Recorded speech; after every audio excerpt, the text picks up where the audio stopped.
Company के सारे कर्मचारी ऑफिस पहुंचे और दरवाजे पर उनको पर्ची लिखी हुई मिली कि कल उस इंसान की मृत्यु हो गई जो आप कंपनी में आपकी प्रगति में बाधक था, मतलब जिसके कारण आपकी तरक्की नहीं हो पा रही थी। तो जब उन लोगों ने ऐसी पर्ची सुनी और सेमिनार हॉल में आज 11 बजे एक शोक सभा रखी गई है और उस सेमिनार हॉल में शोक सभा में सभी को उपस्थित रहना कंपलसरी है, यानी सभी उसको ज़रूर अटेंड करें श्रद्धांजलि देने के लिए। तो जब उनको पता चला कि कंपनी का एक एम्प्लॉय मर गया है तो उनको ये जान के थोड़ा सा दुख हुआ कि भाई कंपनी का एक कर्मचारी था हमारे बीच अब नहीं रहा, पता नहीं किसकी मृत्यु हो गई है।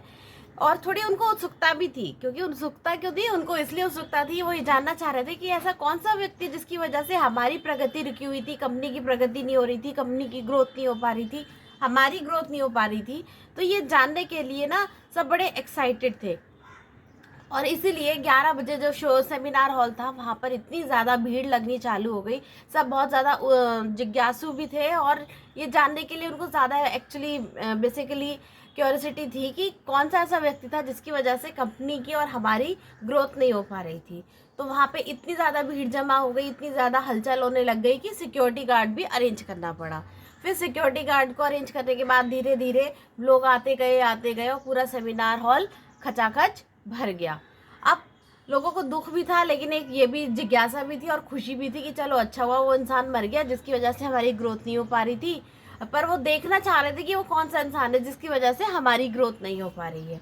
तो अब धीरे धीरे जब टाइम शुरू हुआ शोक सभा का तो 11 बजे एक एक कर्मचारी जा रहा था और एक एक व्यक्ति कफन को उठा के देख रहा था और जैसे ही वो कफन को देखता उसके चेहरे का रंग उड़ जाता। अब सब सोच रहे ऐसा क्या हुआ भाई, ऐसा क्या हुआ। हर इंसान जाता और उस कफन पे एक अंदर कुछ लिखा हुआ भी था। तो उसके अंदर कफन के अंदर एक शीशा रखा हुआ था और उस पर भी एक नोट चिपका हुआ था, यानी एक पर्ची चिपकी हुई थी। उस पर ये लिखा हुआ था कि कंपनी में जिसके कारण प्रगति नहीं हो पा रही थी वो इंसान आप खुद हैं।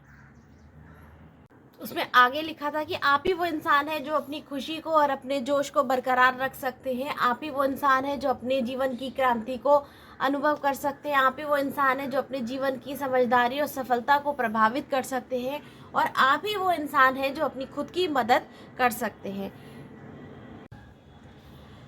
आपके जीवन की जिम्मेदारी आप ही की है, किसी और की नहीं है। उसको अच्छे से बनाना है, बिगाड़ना है, ये आपके ही हाथ में है। आपका जीवन तब नहीं बदलता जब आपका बॉस बदल जाता है। आपका जीवन तब भी नहीं बदलता जब आपके दोस्त रिश्तेदार बदल जाते हैं और आपका जीवन तब भी नहीं बदलता जब आपके पार्टनर या साथी बदल जाते हैं। आपका जीवन तब बदलता है जब आप खुद बदलने के लिए तैयार होते हैं, अपने ऊपर भरोसा रख के, अपनी सीमाओं को लांघ के आप कुछ बड़ा अचीव करते हैं, अपनी लाइफ के सारे ड्रीम्स पूरे करते हैं।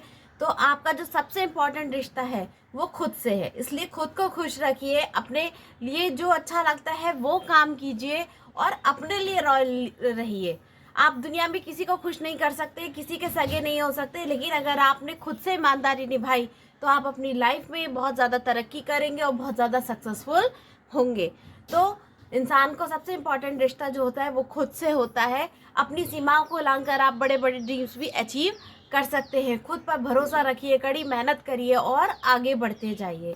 तो आई होप आपको ये स्टोरी बहुत अच्छी लगी होगी। इसका नाम था जीवन का दर्पण और मेरा नाम है शिप्रा भटनागर और आप सभी का मेरे चैनल पे बहुत बहुत स्वागत है। अगर आपको मेरी स्टोरी अच्छी लगी तो प्लीज़ लाइक कीजिए, शेयर कीजिए और चैनल पे नए हैं तो चैनल को सब्सक्राइब कीजिए और दूसरों से पहले खुद की जय करें, इसलिए अपने को हमेशा इम्पोर्टेंस दीजिए। आप ही अपने भाग्य के निर्माता हैं और आप ही अपनी लाइफ को बहुत अच्छा बना सकते हैं। आप चाहें तो उसे बिगाड़ भी सकते हैं और आप चाहें तो उसको बना भी सकते हैं और सारी डेस्टिनी आपके हाथ में है, सारा सब कुछ आपके हाथ में है। अगर आप ठान लेंगे तो आप सब कुछ अचीव कर सकते हैं।